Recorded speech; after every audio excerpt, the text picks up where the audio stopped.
APR Group, 2 and 3 BHK premium apartments at Patancheru. Comfortable pricing, GHMC and RERA approved.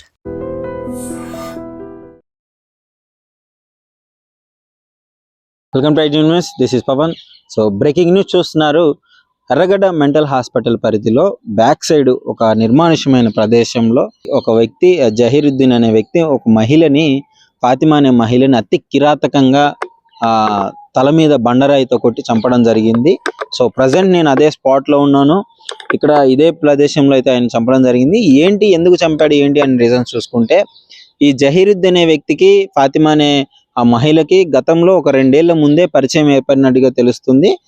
Almost 1.5 year ముందు ఒక Banjara hills లో ఒక pub లో పనిచేసే క్రమంలో ఇతడు పరిచయం అయినట్టు తెలుస్తుంది. అప్పటి నుంచి వీళ్ళ పరిచయము మరి పెరుగుతూ వచ్చింది. ఆ తర్వాత మరి వీళ్ళిద్దరి మధ్యలో ఏమైంది, వాళ్ళ ఇంట్లో వాళ్ళకి ఆ మహిళకి ఆల్రెడీ పెళ్ళయింది, ఇతనికి పెళ్ళయింది. సో పెళ్ళైన తర్వాత గత కొద్ది రోజుల నుంచి ఆ జహీర్ అనే వ్యక్తి ఆ ఫాతిమా అనే మహిళ దగ్గర డబ్బులు కూడా తీసుకున్నట్టు తెలుస్తుంది. దాదాపు 1,00,000కు పైగా తీసుకున్నట్టు తెలుస్తుంది. ఆ డబ్బుల క్రమంలో అడిగే క్రమంలోనే ఆ ఇష్యూ జరిగిందా, లేదు వీళ్ళిద్దరికీ ఉన్న రిలేషన్ గురించి ఏమన్నా ఇంట్లో తెలియడం వల్ల, ఇంట్లో ఏమన్నా అపార్థం చేసుకోవడం వల్ల ఇలాంటి ఇన్సిడెంట్లు జరిగినాయా అని చెప్పేసి అయితే దర్యాప్తులో పోలీసు వాళ్ళు ప్రాథమిక విచారణలో అయితే కొనసాగుతుంది. సో తెలియకుండా మనం ఏం మాట్లాడకూడదు కాబట్టి. సో ప్రజెంట్ అసలు మొత్తానికి ఏం జరిగిందని చూసుకుంటే, ఆ ఫాతిమా వాళ్ళ బాబాయ్ చెప్పిన విషయాలు ఏంటంటే, గతంలో ఆమె చేసి ఉండొచ్చు కానీ ఇప్పుడు ఈవెంట్లు చేస్తుంది. ఆ క్రమంలోనే అతడు పరిచయం అయ్యాడు. పరిచయం అయిన తర్వాత అతడు ఈ జహీరుద్దీన్ అనే వ్యక్తి మరో 2 ఫ్రెండ్స్ తో కలిసి ఇన్ఫర్మేషన్ తీసుకొని పక్కా ప్రీ ప్లాన్డ్ గా ఇక్కడికి తీసుకొని వచ్చి ఈ విధంగా చేయడం జరిగింది. డెఫినెట్లీ అతనికి ఉరి శిక్ష పడాలి. మా అమ్మాయిని ఎట్లయితే చంపాడు అతనికి కూడా అలాంటి శిక్ష పడితేనే బాగుంటుంది అని చెప్పేసి గవర్నమెంట్ కోరడం జరిగింది. సో ఇలాంటి ఒకసారి మీరు చూడొచ్చు మెయిన్ ఈ ప్రదేశం ఎలా ఉందో. వాళ్ళిద్దరికి పరిచయం ఏర్పడింది, అదంతా సెకండరీ. అయితే అసలు ఈ నిర్మానుష్యమైన ప్రదేశానికి వాళ్ళిద్దరు అంటే సింగిల్ గా ఫాతిమా ఎందుకు వచ్చిందనే క్వశ్చనే అందరిలో ఉంది. మరి పోలీస్ వాళ్ళ దర్యాప్తు ప్రకారం ఏం చెప్తారనే ఇన్ఫర్మేషన్ కూడా చూసుకోవాలి.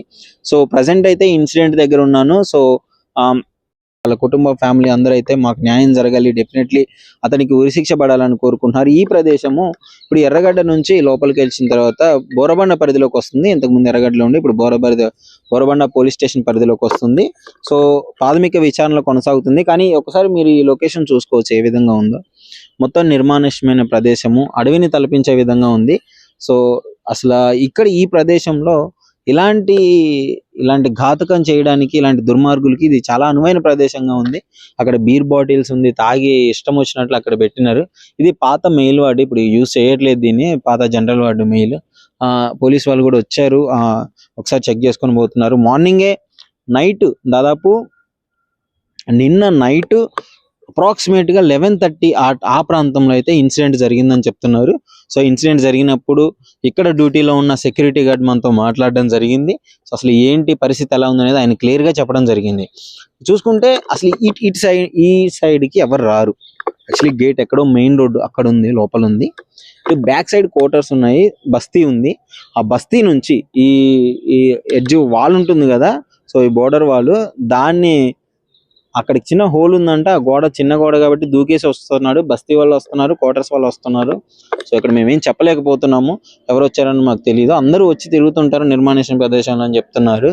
సో ఇలాంటి ప్రదేశంలో మిడ్ నైట్ ఆ టైంలో కొంతమంది చిల్లర వాళ్ళు ఉంటారు. వాళ్ళు వచ్చి ఇష్టం వచ్చినట్టు ఈ తాగడాలు ఇలాంటి కార్యక్రమాలు చేస్తుంటారు. మరి ఆ ప్లేస్ ని మంచిగా అనువుగా చూసుకొని ఇలాంటి ప్లేస్ నేను తీసుకొని ఆమెను తీసుకొని రావడం జరిగింది. ఫాతిమాని తీసుకొచ్చిన తర్వాత వాళ్ళిద్దరి మధ్యలో ఒక గొడవ అయితే జరిగింది. మరి ఆ ఘర్షణలోనే అతను తల మీద బండరాయి తీసుకొని ఇక్కడే కొట్టడం జరిగింది. సో ఇక్కడ చుట్టుపక్కల చూడొచ్చు మనకి రాళ్ళు ఉన్నాయి. సో మొత్తం దాన్ని యూజ్ చేసి చంపడం జరిగింది. సో తర్వాత వెంటనే అతనే వెళ్ళి బోరబండ PS లో అయితే లొంగిపోవడం జరిగింది. సో నేను ఇట్లా హత్య చేశాను అని చెప్పడం జరిగింది. సో వెంటనే పోలీస్ వాళ్ళు వచ్చి, సెక్యూరిటీ గార్డులు వచ్చి ఆ బాడీని తీసుకెళ్లి గాంధీ హాస్పిటల్ అయితే మార్చిలోకి ఇప్పుడు పోస్ట్ మార్టం జరుగుతుంది, అక్కడికి తీసుకెళ్లడం జరిగింది. సో ఇది పరిస్థితి. ఇలాంటి ప్రదేశాల్లోకి ఇట్లా ఉన్నప్పుడు కొంచెం సెక్యూరిటీని పెంచే ప్రయత్నం చేయాలి. ఇక్కడ హాస్పిటల్ సిబ్బంది అయినా కావచ్చు లేదా పోలీస్ వాళ్ళైనా కావచ్చు, ఇక మీదట ఇలాంటివి జరగకుండా ఇక్కడ యాక్షన్ తీసుకోవాలి. అక్కడ మొత్తం ఏ దారి అయితే ఉందో అక్కడ ఎక్కడి నుంచి అయితే వస్తున్నారో దాన్ని క్లోజ్ చేస్తే బెటర్ అని చెప్పేసి అనుకుంటున్నాను. ఇక్కడ పోలీస్ వాళ్ళు వచ్చారు, మరి ఇన్ఫర్మేషన్ తీసుకుంటున్నారు ఎలాంటి పరిస్థితి ఉంది ఏంటి అని చెప్పేసి. అతడు జహీరుద్దీన్ అనే వ్యక్తి కూడా ఆయనకి పెళ్ళైంది, ఈమెకి పెళ్ళైంది. సో ఇలాంటి ఘటనలు ఈ మధ్య కాలంలో ఎక్కువగా జరుగుతున్నాయి. ఇంత దారుణంగా చంపేసి వెళ్ళి పోలీస్ స్టేషన్కి అయితే లొంగిపోవడం జరిగింది. మరి అంటే ఇతను ఒక్కడే చేశాడా, ఇతనితో పాటు ఇంకెవరన్నా ఉన్నారా అనేది మొత్తం ప్రాథమిక ఇన్ఫర్మేషన్లు అయితే పోలీసు వాళ్ళు వెల్లడించేదాకా మనం ఏం మాట్లాడకూడదు. ప్రజెంట్ ఇక్కడ ఇలా ఉంది పరిస్థితి. వీలుంటే ఇంకెవరన్నా అడిగి తెలుసుకునే ప్రయత్నం అయితే చేద్దాం. ఏంటి ఇక్కడ ఈ ప్లేస్ లో మర్డర్ జరిగింది అని చెప్పేసి అంటున్నారు. ఒక మహిళని అతి దారుణంగా చంపేశాడు ఒక జహీరుద్దీన్ అనే వ్యక్తి. మీకేం తెలుసు దీని గురించి? నాకంటే చూడండి, ఇప్పుడు అంటే దీనికి మొత్తం ఒక 10 దారులు దాకా ఉన్నాయి. గోడలు చిన్న చిన్న హైట్ ఉన్నాయి. ప్లేస్ కి ఇక్కడ దారి ఉన్నది, హోల్ ఉన్నది. అక్కడి నుంచి కూడా వచ్చే ఛాన్సెస్ ఉన్నది. గోడలు చిన్నగా ఉన్నాయి, అక్కడి నుంచి కూడా దుంకొచ్చే ఛాన్స్ గోడలు దూకి వచ్చేస్తారండి. అట్లా అని ఇప్పుడు మేమంటూ ఇక్కడ ఈ వార్డ్ అనేది బంద్ ఉంది. కానీ అప్పుడప్పుడు వస్తాం, కానీ మామూలు టైంలోనే వస్తాం. చీకట్లో ఇక్కడ ఇండ్లు ఉన్నాయి కాబట్టి వీళ్ళందరూ కూర్చొని ఉంటారు ఇక్కడ. ఇక ఏదన్నా ఉంటే వాళ్ళకి తెలుస్తుంది అని చెప్పేసి చీకట్లో ఇక్కడ రాము. అక్కడ మాకు ఎంట్రన్స్ లో ఉంటారు, మాకు ఎంట్రన్స్ లోన వార్డుల కాడ డ్యూటీలు మాకు. మేము అదంతా పోతుంటాం. ఇప్పుడు ఇది ఇక్కడ ఏదన్నా గడబడ అంటే లొల్లి ఏమన్నా వినిపిస్తేనే మేము ఇటు రావాల్సి వస్తుంది. అంతేగాని అక్కడ ఎందుకంటే అక్కడ వదిలేసి ఇక్కడైతే రాలేం. పేషెంట్లు గడబట్టు ఎక్కువ ఉంటది. అట్లా నీకు మాకు తెలియదు. మాకు కూడా రాత్రి 12:30కి అలా తెలిసింది. అంటే ఏమని తెలిసింది? మొత్తం ఏంటి ఇన్ఫర్మేషన్ మీకు తెలిసింది? మర్డర్ చేసిరు అని చెప్పేసి అని తెలిసింది. ఇక మేము వచ్చేటప్పుడు ఇక పోలీసు వాళ్ళు మేము వచ్చేసినాము. మా గేట్ కాడ మా పోలీసు వాళ్ళతో పాటు వచ్చినారా? మా గార్డ్స్ వచ్చారు ఇద్దరు ఆల్రెడీ. ఇక మేము కూడా రౌండ్స్ కి వెళ్ళింటాం వార్డులోన. రౌండ్ చేసుకొని మేము కూడా ఇటు చెప్పినారు. ఎలాంటి పరిస్థితుల్లో ఉంది ఆ మృతదేహం చూసిన? వాళ్ళు ఎక్కడేమో బయట నుంచి వచ్చారు, అది మాకు తెలియదు. ఇక అంతవరకు అయితే బయట నుంచి వచ్చి వాడు చేసిండని చెప్పేసి అంటే మీ వార్డు వాళ్ళు చూసినప్పుడు, సెక్యూరిటీ వాళ్ళు చూసినప్పుడు మృతదేహం ఇక్కడే పడి ఉందా? అన్ని ఇక్కడే పడింది. బాడీ గిన్నె ఉన్నది అంతా.